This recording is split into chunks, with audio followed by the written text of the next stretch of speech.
Қыздар, енді сіздермен бірге Pinduoduo сайтына мен берген Бруанд Каргодағы экспресс адресті енгізетін боламыз. Ол үшін міне қараңыздар, местоположениеға кіреміз, неге осы локацияның бөлім тұрған үстін басамыз, я менде уже добавить етілген, сіздер үшін арнайы қайтадан жаңадан тіркеймін. Ол үшін астында тұрған плюсикті басамын, сіздерге жаңадан тіркеп көрсетемін. Міне қараңыздар, сіздер дәл осылай тұрады. Сосын сіздер не істейсіздер, мына экспресс адресті біз скопировать етеміз. Номер телефон деген жанына дейін скопировать етесіздер де, мына жерде сразу қызыл иероглифті басасыздар, яғни сіздерде автоматтық түрде қойылады. Қыздар, қараңыздар, мына бізде локация бөлім тұр ғой, мынау местоположение, сон төртінші рядқа апарып қойсаңыздар сразу қойылады. Қыздар, хорошо.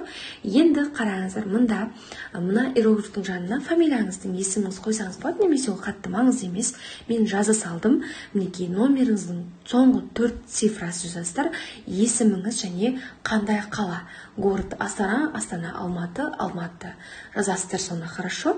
Мына жерде бізге бұл жер керек емес, қыздар, бұл қытайлық адамдарға арналған. Сізге номерді тіркейсіз бе деп сұрап тұрмын да. Бұл жерде біз X дегенді басамыз, яғни бұл бізге керек емес, қыздар, хорошо. Дәл солай міне X-ті бассаңыздар, бізде міне адресіміз сақталды, қыздар. Мінекей. Енді маған бұл адрес керек емес, сондықтан мен бұны не істеймін, удалить етіп тастадым.